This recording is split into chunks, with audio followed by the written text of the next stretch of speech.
How to fix Realme 13 keeps crashing.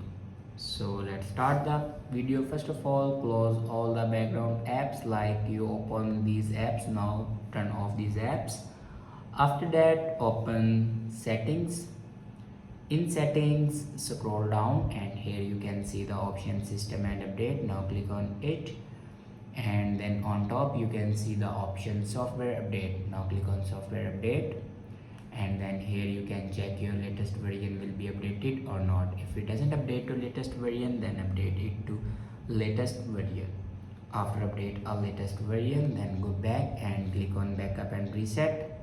Now click on reset phone, and then here you can see the option erase all data. Now click on it, and here enter your password to erase all data.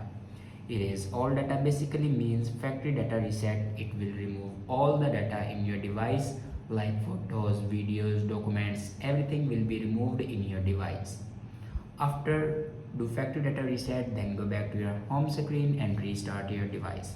For restart your device, press and hold power button and then swipe up to restart your device.